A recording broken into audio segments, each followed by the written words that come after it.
Meu povo, a quantidade de vezes que vocês já me viram por aqui colocando o moletom por cima da roupa que eu dormi pra gravar, e agora eu tô arrumadinho.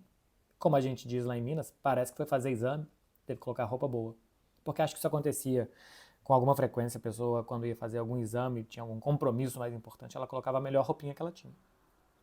E eu tô aqui porque hoje é dia grande mesmo, hein? De sorteio que já definiu todo o caminho até Munique. Né? É um slogan que a Liga dos Campeões usa, o caminho até a cidade da final.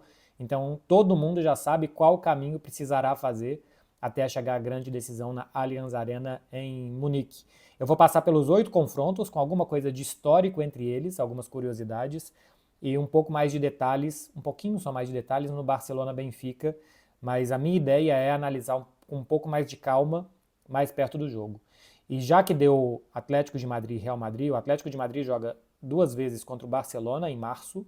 Bom, agora no final de fevereiro e depois joga em março, depois joga de novo em abril, né? Tem 3 jogos contra o Barça, 2 pela Copa do Rei, 1 pelo Campeonato Espanhol e 2 jogos contra o Real Madrid, pela Liga dos Campeões. Eu vou fazer também uma análise maior do Atlético de Madrid e do Benfica. Isso vai ser mais pra frente. Hoje vou falar dos 8 confrontos e para onde eu acho que o favoritismo está indo mais. Começando com Barcelona e Benfica. O Barcelona, nesse momento, é o primeiro colocado da sua liga, o Benfica é o segundo do seu campeonato, o Sporting é o primeiro. Na história, são 10 confrontos entre os dois, 4 vitórias do Barça, 4 empates e 2 vitórias do Benfica.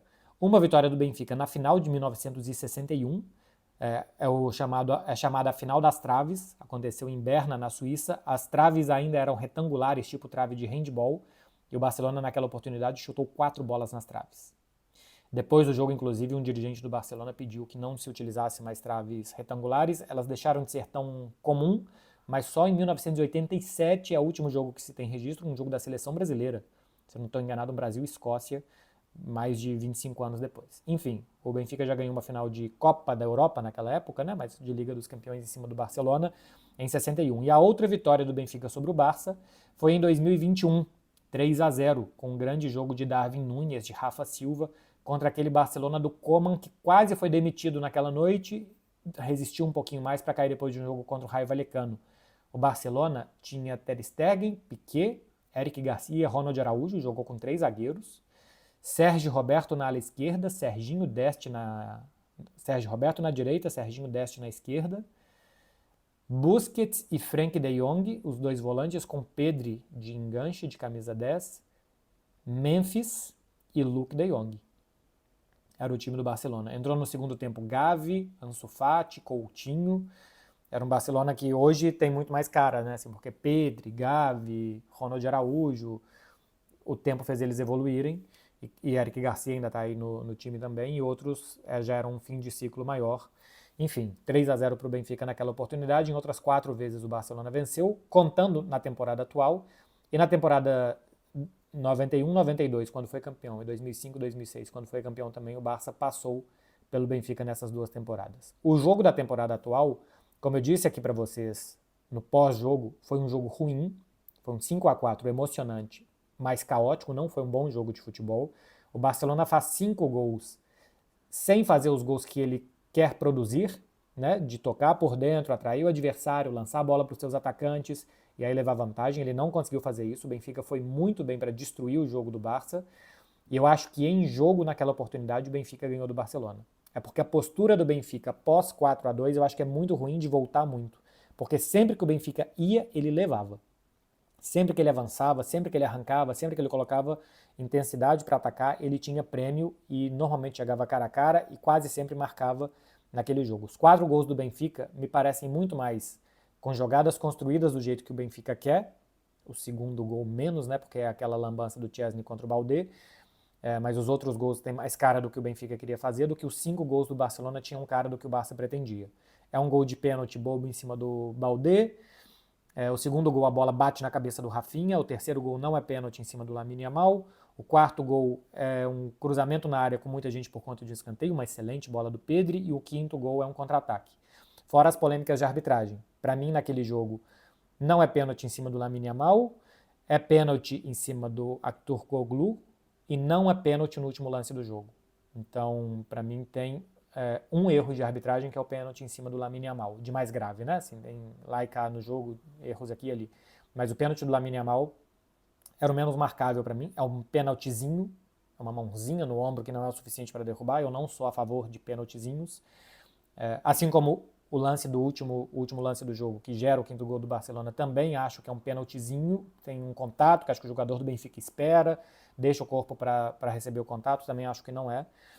E o pênalti do Chesney em cima do Aktürkoğlu, acho que é porque o jogador está saltando, bate o pé, o joelho no pé, ele perde um pouco a referência para depois cair.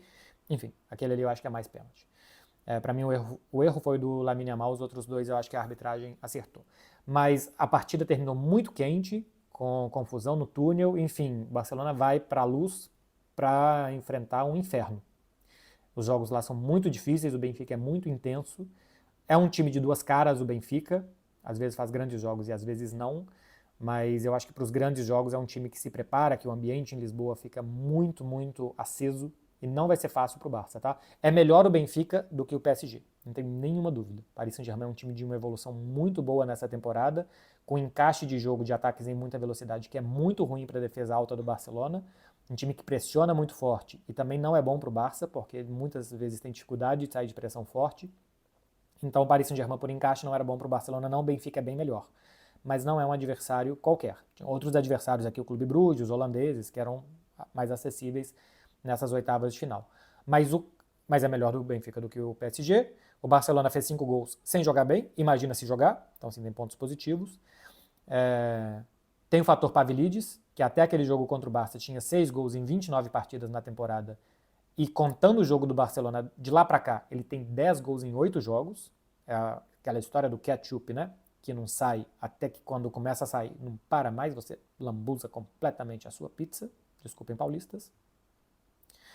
E, enfim, é um atacante em grande forma que o Barcelona vai encarar. Vamos ver os desfalques do Benfica, que perdeu o Manu, perdeu o Bá. Eu não sei como que está a questão do Ausnes para voltar. O Di Maria está indo e vindo de lesões nesse momento da temporada. Vamos ver nos próximos 10 dias quem é que o Benfica consegue recuperar para esse confronto contra o Barcelona. Quem passar de Benfica e Barça pega o vencedor de Borussia Dortmund e Lille. O Dortmund é só o 11º colocado da Bundesliga, 11º de 18, uma muito má campanha do Borussia Dortmund. O Lille é o 5º no campeonato francês, 5º de 18 também. O Lille está conseguindo se manter razoavelmente perto da turma de cima. O Dortmund não, a temporada do Dortmund é muito ruim, já trocou de técnico. São só 2 jogos na história entre as duas equipes, 2 empates em 2002. É um confronto aberto para mim. O jogo vai ser decidido em Lille, porque teve a melhor campanha, o time francês. Então, mas o Dortmund nem está tão forte em casa nessa temporada. E conseguiu, por exemplo, fazer contra o Sporting o primeiro jogo, conseguiu fazer o resultado. Aqui acho muito indefinido, tá? Por hierarquia, o Dortmund. O Dortmund tem pouca peça de recâmbio, tem pouco banco de reservas. O Lille tem também o Jonathan David, que é um muito bom atacante, tem o Alexandre, o zagueiro brasileiro, que está fazendo uma boa Champions, já ganhou do Atlético, já ganhou do Real Madrid, fez 6-1 para cima do Feyenoord, está fazendo uma muito boa Liga dos Campeões o Lille. Eu esqueci de dar um favoritismo aqui para Barcelona-Benfica, para mim é 60-40 Barça, ou 65-35, acho que tem um pouco mais de favoritismo no Barcelona, 65-35 Barcelona. Dortmund e Lille, eu acho que 55 Lille e 45% Dortmund, para se classificar. Se quiser para ser eliminado, 55% Dortmund, 45% Lille. Se quiser para se confundir, 8% Dortmund, 96% Lille. Nem soma 100.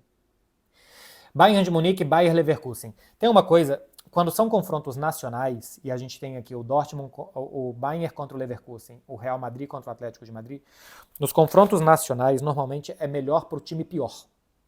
Porque é melhor se um time não vai tão bem, que ele pegue um time do mesmo país para tentar igualar ali de alguma forma. Por exemplo, se fosse Milan e Inter ou Arsenal. Para o Milan era melhor a Inter pelo fator clássico do que jogar contra o Arsenal. Acabou que o Milan não foi. Mas uma dessas seria melhor. Em compensação para o Paris Saint-Germain, que podia pegar Brest ou Mônaco, aí era melhor o Brest porque era um time mais fraco do que o Mônaco. Mas, por exemplo, Paris Saint-Germain e Mônaco ou Paris Saint-Germain e Benfica, nem tinha essa possibilidade, tá? Estou só falando assim da possibilidade de uma possibilidade hipotética de ter confronto contra time do mesmo país. Para o PSG, acho que era melhor o Mônaco, porque já conhece, do que jogar contra o desconhecido Benfica. Então, às vezes depende. Normalmente, para o mais fraco é melhor para igualar, mas nem sempre. No caso de Bayern e Leverkusen, eu acho que é melhor para o Bayern jogar contra o Leverkusen do que contra o Atlético de Madrid, que era outra probabilidade. E eu acho que seria melhor para o Atlético de Madrid jogar contra o Bayern do que contra o Real Madrid, porque o Real Madrid é melhor do que o Bayern de Munique nessa temporada. Bayern e Leverkusen, um é primeiro, o outro é segundo da sua liga, são 8 pontos de diferença entre eles. O Leverkusen começou mal, começou a se recuperar, mas o Bayern está mais estável no campeonato alemão. É o 10º adversário que o Bayern de Munique mais enfrentou na sua história, o Bayer Leverkusen. São 101 jogos, com 58 vitórias do Bayern e 22 derrotas, tem mais do que o dobro, quase o triplo de vitórias em relação ao Leverkusen, um é muito maior do que o outro.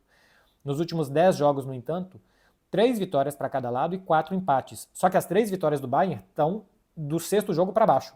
Nas últimas 6 partidas, 3 vitórias do Leverkusen e 3 empates. Nessa temporada se enfrentaram 3 vezes, um jogo um pouco estragado para fazer análise, porque o Neuer foi expulso com 15 minutos, mas os 2 jogos da Bundesliga são extremamente opostos.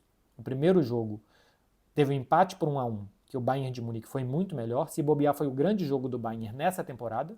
Não ganhou, mas jogou muito bem aquele dia. O Bayer Leverkusen fez um gol, se eu não me engano, do Xhaka, chutando depois de uma jogada de escanteio, mas nada mais do que isso, quase não chutou. E se enfrentaram agora, tem uma semana, tem 10 dias, e foi um 0-0, que dessa vez foi o Bayern que não chutou. Se eu não estou enganado, não chutou no alvo. E se eu não estou enganado mais ainda, isso não acontecia há mais de 15 anos no campeonato alemão. O Arthur Quesada falou sobre isso, acho que tinha sido em 2008 contra o Wolfsburg, uma coisa assim. Werder Bremen, sei lá. Enfim, a questão é que o jogo de 10 dias está muito mais recente e serve muito mais como parâmetro do que um jogo de 4 meses atrás. Então, para o Bayern é muito perigoso o Leverkusen, porque não conseguiu encaixar jogo contra eles outro dia. O Leverkusen não matou e não venceu o jogo por acaso, mandou 2 bolas na trave, o Pamecano fez um grande jogo. O momento dos times do Leverkusen é melhor do que o Bayern, porque o Bayern não está conseguindo jogar bem as grandes partidas dessa temporada e acho que o Leverkusen pode. Mas tem uma hierarquia do Bayern de Munique que talvez possa fazer diferença. Pelo momento dos times e pelo que eu vi há 10 dias eles se enfrentando, para mim é 55% Leverkusen, 45% Bayern de Munique. O jogo de volta será em Leverkusen. A primeira partida é na Allianz Arena. E o outro jogo dessa chave, quem passar de Bayern contra Leverkusen, joga contra o vencedor de Feyenoord e Inter. A Inter pegou um adversário que é traiçoeiro. O Feyenoord nessa Liga dos Campeões já fez 3-0 no Bayern, já foi a Lisboa, fez 3-1 no Benfica, já saiu de um 0-3 para um 3-3 contra o Manchester City e acabou de eliminar o Milan, ganhando em casa e sobrevivendo fora até o vacilo do Theo Hernandes, que estragou o jogo e o Feyenoord depois foi para cima e conseguiu o empate. Então é um adversário traiçoeiro, mas que é só o 4º colocado da sua liga, que mudou de técnico, que outro dia tinha 10 desfalques contra o Milan e vai ter muitos desfalques ainda contra a Inter, que é um time muito mais confiável do que todos esses que eu falei. Do que Bayern, City, Benfica e Milan. A Inter é um time muito mais estável. Eu acho que a Inter aqui é bastante favorita contra o Feyenoord. São 2 jogos na história, uma vitória do Feyenoord e um empate em 2002 pela Liga dos Campeões. Pouquíssimo background de confrontos entre as duas equipes. Aqui para mim é 75-25 para a Inter de Milão. Se a Inter cair contra o Feyenoord me chama muita atenção. E daqui sai um finalista, né? Barcelona ou Benfica contra Dortmund ou Lille. Bayern contra Leverkusen contra Feyenoord ou Inter. Aqui a gente pode ter, por exemplo, um Inter-Bayern contra um Barcelona-Borussia Dortmund. Depois, quem sabe, um Barcelona-Inter ou um Barcelona-Bayern até a decisão. Eu acho que poderia ir por aí, embora eu tenha falado, por exemplo, que o Leverkusen tem algum favoritismo, o Lille também, mas só para fazer um desenho do que poderia ser o caminho até maio na semifinal. Do outro lado da chave, PSV e Liverpool, os 2 líderes de suas ligas, o Paris Saint-Germain invicto no campeonato francês, só tem derrotas na Liga dos Campeões até aqui.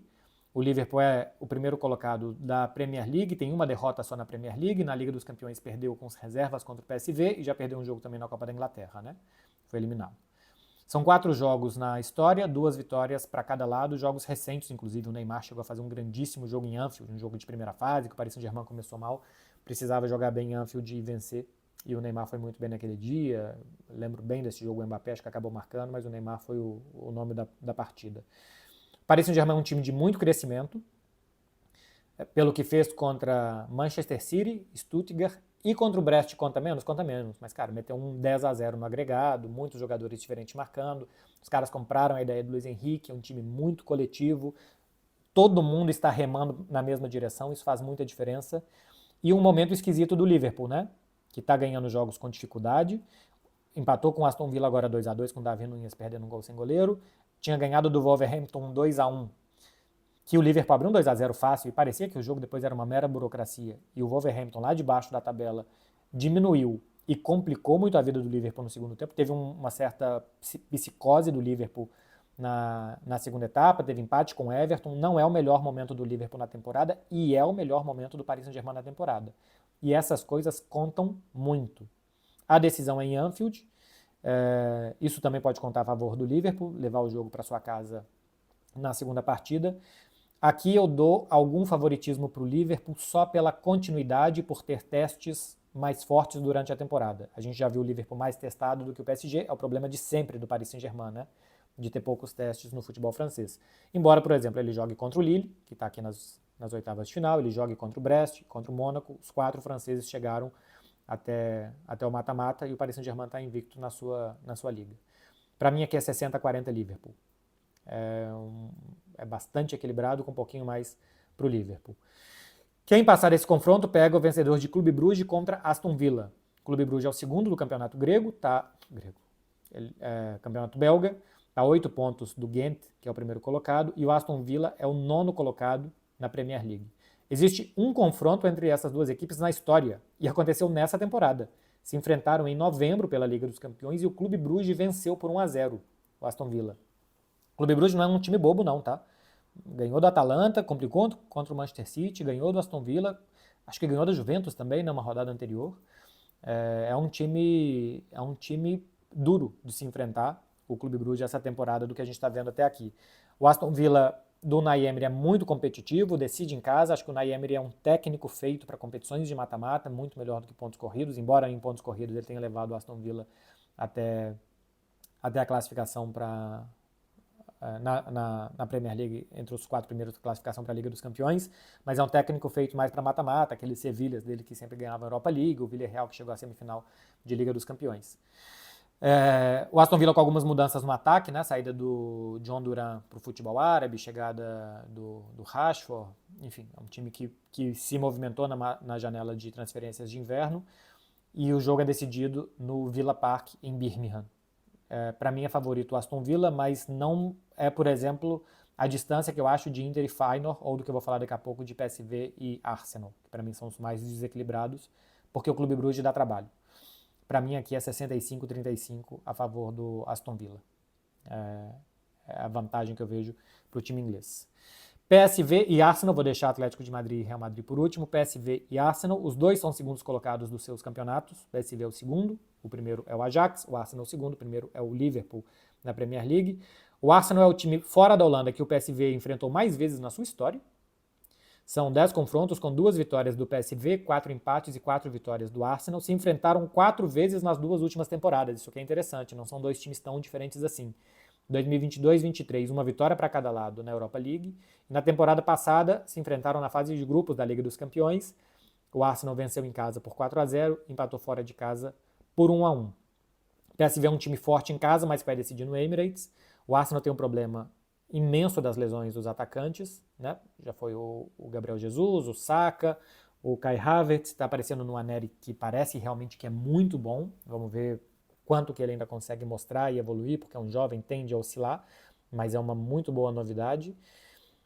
O Sterling não mostrou nada até aqui, é um time que vai sofrer com a falta de atacantes, o Arsenal, mas eu acho que não vai sofrer contra o PSV, especialmente por decidir em casa. O PSV é muito forte na Philips Arena, mas o Arsenal vai decidir em casa. Para mim aqui 70-30 para o Arsenal, acho que vai se classificar, levar o jogo de volta para a Inglaterra, porque é muito bom na defesa. Acho que o PSV vai me surpreender muito se conseguir construir uma grande vantagem, e na Inglaterra as coisas tendem a se decidir a favor do Arsenal. Por último, derby madrilenho, Real Madrid, Atlético de Madrid, segundo e terceiro de suas ligas estão separados por 1 ponto, Real Madrid empatado com o Barcelona, Atlético de Madrid 1 ponto atrás dos dois. 238 jogos da história, é o confronto com mais história dessas oitavas de final, 117 vitórias do Real Madrid. O Atlético de Madrid é o terceiro time que o Real mais enfrentou. O primeiro é o Barcelona, o segundo é o Atlético de Bilbao e o terceiro o Atlético de Madrid. 117 vitórias do Real, 59 do Atlético. É quase o dobro, né? Se fosse uma vitória a mais do Real Madrid ou uma a menos do Atlético de Madrid, seria o dobro de vitórias do Real Madrid em relação ao Atlético. No entanto, o confronto ultimamente tem sido muito equilibrado. Nos últimos 10 jogos, 3 vitórias para cada lado e 4 empates. Só uma vitória por mais de um gol de diferença nesses últimos 10 jogos. Em setembro de 2023, o Atlético de Madrid ganhou por 3-1, se eu não estou enganado. Mas uma vitória do Atlético de Madrid por 3-1 na temporada passada. É isso. É um confronto de muito equilíbrio recente. Bom, assim, tem mais jogos decididos por mais um gol de diferença, mas aí na prorrogação, tá? O confronto da Supercopa e da Copa do Rei em janeiro de 2024 são decididos ambos por mais de um gol de diferença. Aqui a questão é que o tempo normal em 90 minutos os jogos terminaram empatados, inclusive eu estou contando isso aqui. Muito equilíbrio entre as duas equipes. A gente viu os dois jogando recentemente, o primeiro tempo todo do Atlético de Madrid e o segundo tempo Real Madrid bem melhor. A decisão não será no Santiago Bernabéu, o segundo jogo é no Metropolitano, no campo do Atlético de Madrid. Muita rivalidade, muito ódio do Atlético de Madrid mostrado de uma forma muito baixa contra o Vinícius Júnior. A gente viu manifestações da torcida do Atlético de Madrid de forma deplorável recentemente. Tende a ser dois jogos muito duros. O Bellingham não joga a partida de ida, está suspenso com 3 cartões amarelos. É um desfalque importantíssimo para o Real Madrid nessa partida de ida. O Real Madrid é mais time individualmente e mostrou coletivamente contra o Manchester City. O Atlético de Madrid tem mais banco de reservas, tem mais opções, deve jogar como o Simeone gosta sempre, muito fechado, só vai se abrir, só vai para o ataque se precisar muito, mas vai tentar administrar especialmente o primeiro jogo sendo no Santiago Bernabéu, levar a partida para casa, quem sabe um empate, construir uma vitóriazinha, mas assim, se expondo o mínimo possível. Acho que até se estiver perdendo de um gol de diferença, não vai se expor e sair para buscar no Santiago Bernabéu, vai deixar isso para o jogo de volta e assim vai especular, ainda acho que por muito tempo, ainda que esteja em desvantagem na partida de volta, para o final, segundo tempo, mais ou menos como foi contra o Manchester City algumas temporadas atrás, que perdeu na Inglaterra por 1-0, segurou o primeiro tempo no Metropolitano 0-0, para depois soltar o time para frente, e quase conseguiu marcar ali, não conseguiu porque faltou tempo, acho que tinha que ter jogado o time para frente antes. Mas aqui, para mim, é 55-45 para o Real Madrid pelo individual. Capacidade de Vinícius, Mbappé, Rodrigo, Bellingham na segunda partida de decidir. Aqui eu acho que pode fazer a diferença, mas coletivamente o Atlético de Madrid nessa temporada mostra muitos gols de jogadores saindo do banco de reservas, muitas opções no banco de reservas também. O jogo se decide no Metropolitano, tudo isso ajuda a igualar essa força individual do Real Madrid. É o que eu acho, meu povo, dos 8 confrontos que a gente terá pela frente. Lembrando que quem passar de PSG e Liverpool pega o vencedor de Clube Brugge e Aston Villa. Quem passar de Real Madrid e Atlético de Madrid pega o vencedor de PSV e Arsenal. Desses 8 times aqui, sai um outro finalista para Munique. Tá falado, gente? Bom final de semana para vocês. Eu volto amanhã pós Las Palmas e Barcelona para fazer análise da partida. Deixa aqui nos comentários o que vocês acharam e qual é a porcentagem de favoritismo que vocês acham para um lado ou para o outro. E não se esqueçam de não ter nenhum juízo no final de semana, porque ele é feito para isso. Valeu, gente. Tchau, tchau.